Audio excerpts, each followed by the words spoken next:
morning, everybody. We are getting ready to sing Happy Birthday to Kenneth, and I'm waiting for my grandson, David Christopher. Did he go? Here he comes. By the way, walk out where they can see you, David.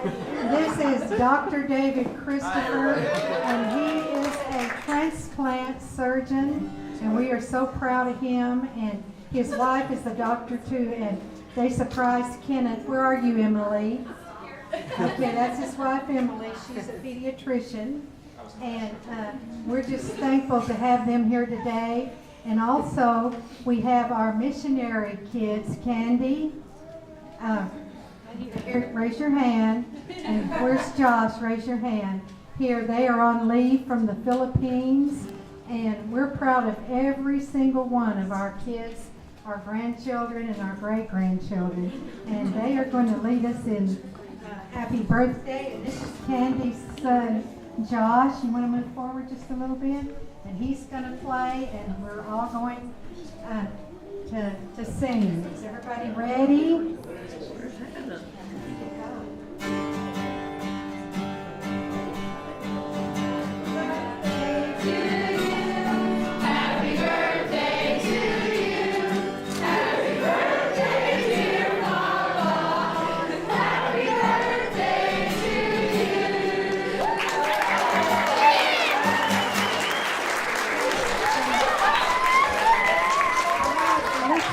Just the grandkids and great-grandchildren sing it by itself, okay? Asher, are you ready? Everybody ready? 1, 2, 3. Happy birthday to you. Happy birthday to you. Happy birthday, dear Papa. Happy birthday to you.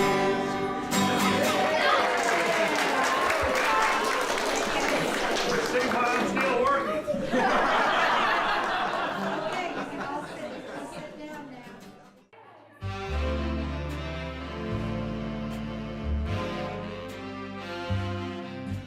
My name is Audrey. I am Cheryl's daughter, and I have a few things I want to say to Papa, and I will try my very hardest not to cry, because I cry at every movie possible.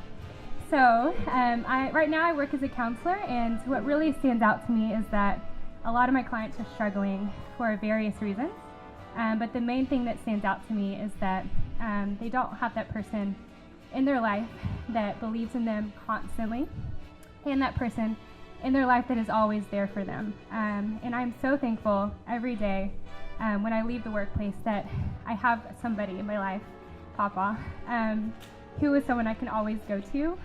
He believes in me constantly. There hasn't been a time that he hasn't believed in me. He always encourages me in all my dreams, all of the many dreams that I have for myself.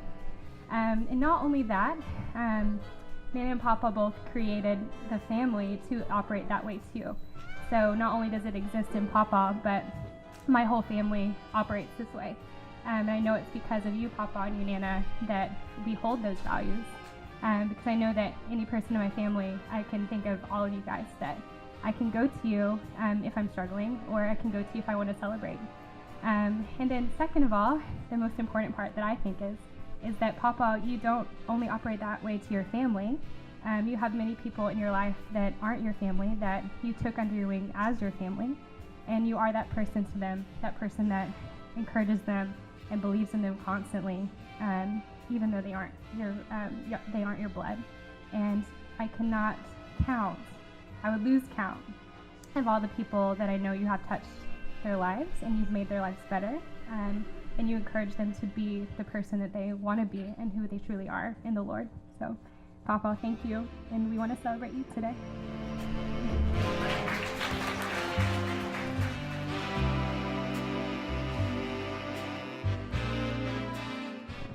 Well, I just have to say there's no way that I could miss an opportunity to tell my dad how much I love him and respect him. I want to tell a couple of funny things first about my dad. My dad's a snorer, okay? And Brenda and I, when we were growing up, being so close in age, were and I know Brenda will remember this vividly, but being so close in age and everything, we were best friends, and so we had the same friends, and of course, as good parents, we had curfews. Well, Mom and Dad's bedroom was right when we walked into our house. We walked through a living room, and then there was the stairway up to their bedroom. So when we drove home in our cars at night, we had to walk past their stairway. Well, we loved bowling, Brenda and I, and so our friends, we were always at the Cowtown Bowling Palace on the weekends. And the cheapest bowling was always after our curfew. And so we would stay sometimes, a couple of times is all we did, past our curfew and bowled. But when we got home, we said to each other, you know we have to walk right past that stairway. And Dad is so good about making sure that we're home when we're supposed to be home. So we come through the door and we start tiptoeing, and we said, now if he's snoring, we know we made it, okay? If he's not snoring when we go past, we're in trouble. Okay, let's say that we made it a few times, but there were times we didn't make it because he wasn't snoring yet. So, but my dad, in every season of my life, and I've had a very busy but blessed life, has always been there and backed me in whatever me and my husband were called to do, even when it meant that I had to move away, sometimes thousands of miles from him, to go do what the Lord told us to do. But he never tried to stop us from doing what God wanted us to do. And I just thank him for that. And I don't know how many of you know, but I have 16 children. I have 8 boys and 8 girls. Okay, and my dad has always been there to love all of my kids. Even at times, we know sometimes kids aren't lovable, but I want to second what Audrey said earlier. He never has given up or stopped loving one of my children. And I just so value the days when I lived at Indian Creek Ranch, and he would come driving up, and Chris and my boys would go out and they would work together, and it was some wonderful days. But the thing I want to thank him most for, as some people don't know, but back in 2009, I had a complete, total mental breakdown. And I didn't know, seriously, if I would stay alive. I knew God was in control, that much I knew, but I just wasn't there. I wasn't myself. And I just prayed I would come out one day on the other side. I was suicidal. I never attempted it, but it was the only way I could think of to keep my mind from just running crazy and not stopping. And one day my dad came over. He came lots of times, him and Mom both, but this particular day, he sat on my front porch with me, and we were on my little wooden rocker out there. And he had his arm around me, and we just rocked and rocked and rocked. And when my dad says something, you listen. He's really a quiet man, as most of you know. He's not boisterous and loud. So whenever he talked, we all listened. And he looked at me and he said, "Gail, be still and know that he is God." And that went straight to my heart, and I will never forget that. And the way that he was there for me, as he always has been. And I know that everybody hasn't been blessed with a father. They can say they've always respected him in every season of his life. But I have been blessed with that type of a father. And I thank God every day for the example that he's always been for me and for everyone that he meets. Today I just take the opportunity, and I know Proverbs 31 is talking about the virtuous woman, but I'm going to to say the respected man, his children, grandchildren, great-grandchildren, and friends rise up, and we call you blessed, Daddy. I love you.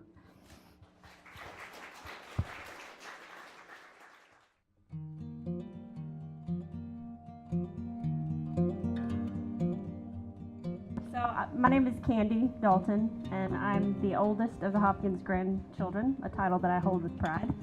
I guess, as I was sitting just listening to Audrey and April and my mom that was just up here,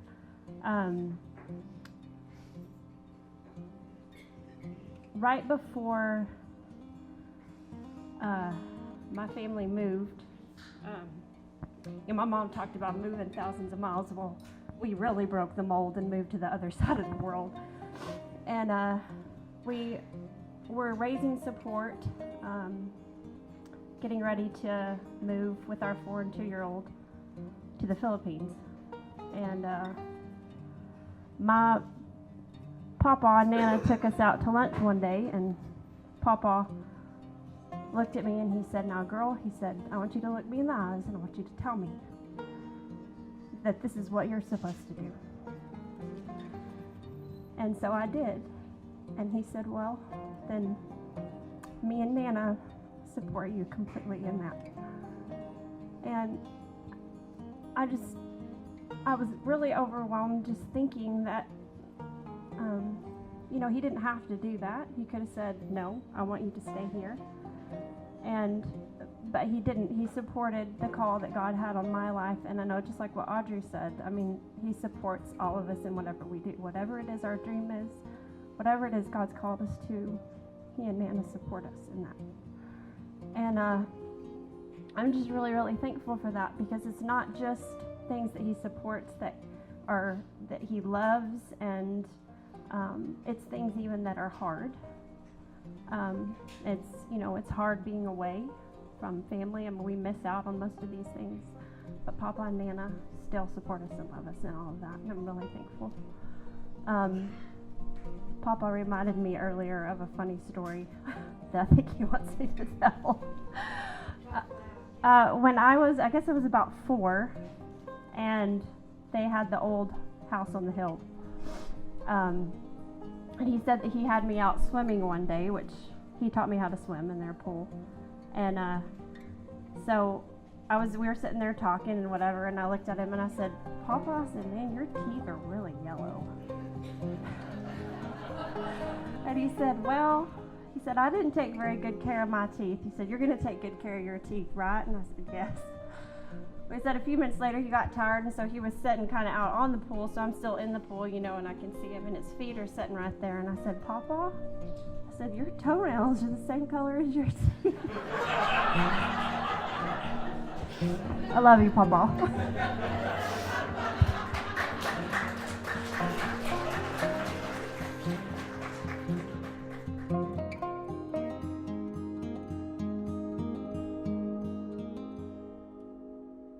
Okay, can everybody hear me in the back? Yeah, okay, good. So, I'm here to tell you that my papa is actually a pretty big bully. He's constantly telling me that I'm ugly and that I'm stupid and that nobody likes me. So my response is, "Papa, I get it from you." I really do love you, and you really are sweet sometimes. No, my favorite thing about my papa is the fact that he can joke around, and he can also have serious conversations. He can do both. And we have a pretty good joking relationship, so we're constantly saying things back and forth that other people might find offensive, but that's just how we love each other. So, yeah. But I really do love you, Papa.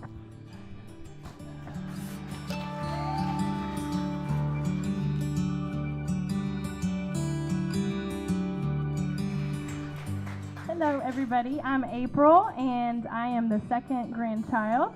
And can you hear me? Okay, good. My husband and I are church planners. We're going to be planning a church in the next 2 years.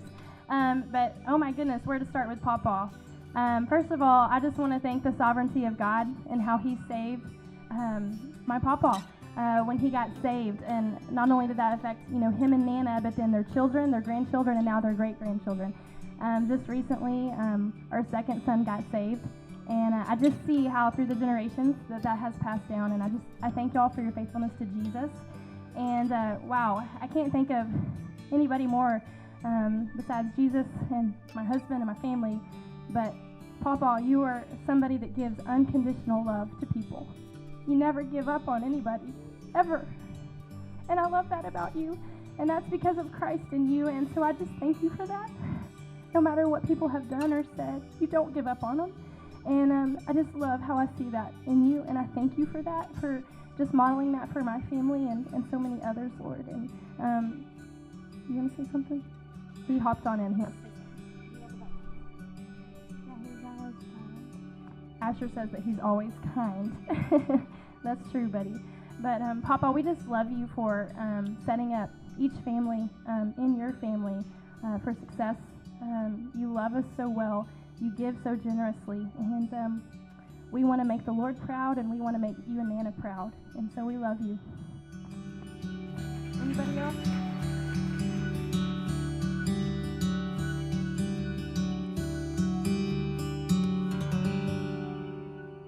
Hi, I'm James. I'm one of the 300 grandkids he's got. I'm going to kind of piggyback off of what Hannah said. I've worked on and off for Paw Paw for several years, and I wasn't a very physical kid, as you can tell with the stick figure body of mine. But Paw Paw was always on my butt trying to get me to go faster, work harder, and he didn't pay me to eat. I had to get out there. He'd have 5-minute lunch breaks. And I always used to hate it. It annoyed me to no end. I hated working out in the heat, hauling limbs, getting chased by cows. I hated it. And after a few years, though, other places I've worked, because of him constantly riding me, which is great because now I can do the same to him, I've been able to outwork everybody I've worked with. I can keep up with almost everyone because while they're taking 15-minute breaks, I haven't lost my breath yet. Because I keep hearing every time I'm thinking I'm getting tired, I keep hearing him go, "No!"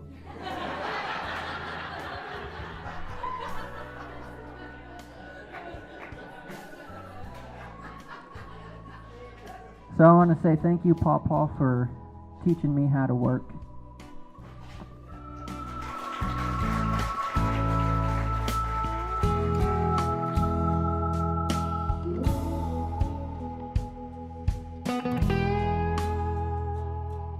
Be careful, Mark. You really want me to do this with me? I just want to say what an example he's been to me. He's been good to me. I've watched him race a few, admired him, and I'm going to get choked up. I love you.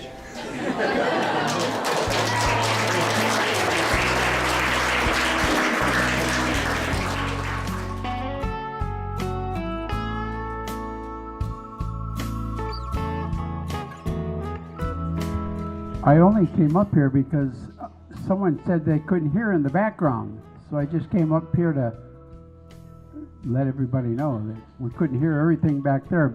But we know that Kenneth is up here. And I can say this, that since I've got to know him a little bit better, he's a great old timer. But we love him anyway. I told him earlier, I said, I'm not far behind you, so you know, make a good path for me. That's all I can say. You know, all right, old timer, happy birthday.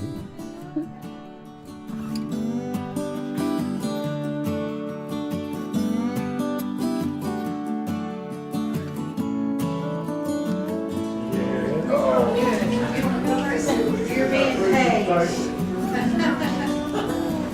Oh, you can go up the stairs. If you continue to put on miles, thought you might need this. And if you keep going too fast and mess up your hair.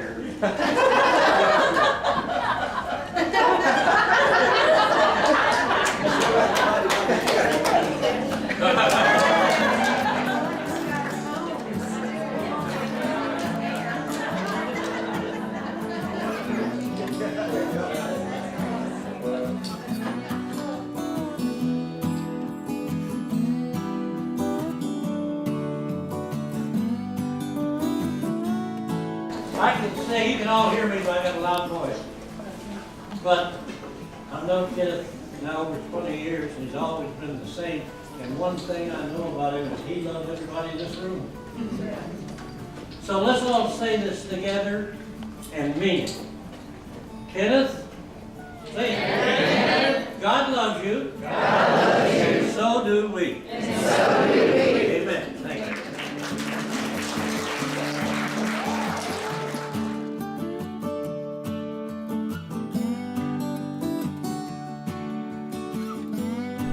Well, I certainly am not have a big speech plan, but it's certainly easy to come up with something kind to say about Kenneth Hopkins. I've been employed by Hopkins Furniture for 28 years in September. And let me tell you, it has been a ride. And it's just a blessing. This whole family has been a blessing to me, for sure. I'm gonna cry because I am so thankful for the Hopkins family. And certainly Kenneth, I have learned a lot from him, and again, am truly blessed. And I appreciate the opportunity to work for you and to love all your family and come to know them and love them. I was hoping to retire soon, but I was informed a couple of months ago that I could not retire until he retires. So y'all please pray that Kenneth will retire soon. Thank you, Kenneth.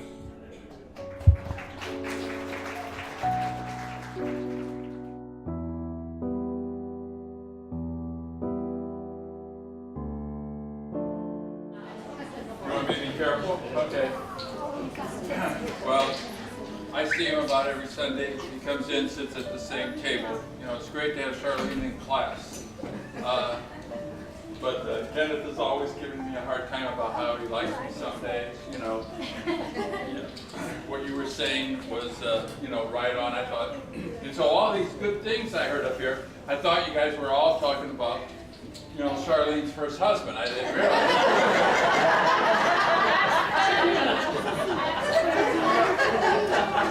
But we're always serious with each other, and so, we're never kidding around, but we have a great time. But I have been able to spend some one-on-one time with him, and it's been some of the precious I've had, just going out and enjoying God's creation. And he introduces me, like you said, to the wildlife and to the country living and all of that. And yet he gives God all the glory. And everything I see in his family and in his wife and all that he does, he gives God the glory. And because of that, God has honored him and blessed him with this wonderful family and now this wonderful celebration. So I can't think of anyone more deserving that I know of that would have this. And so whether it's the first, second, or third husband that we're talking about, and like she says, she could only handle one of Kenneth. So Kenneth, from all of us to you, happy birthday.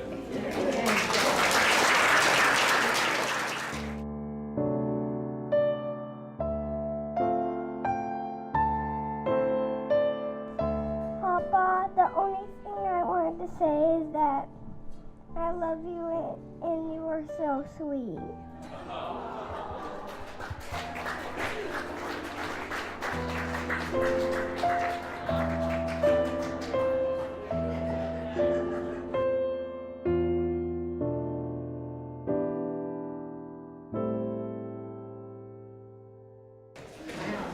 Listen to my grandkids, my kids. I hope this is recorded because this is the most I've ever been dragged on my whole life.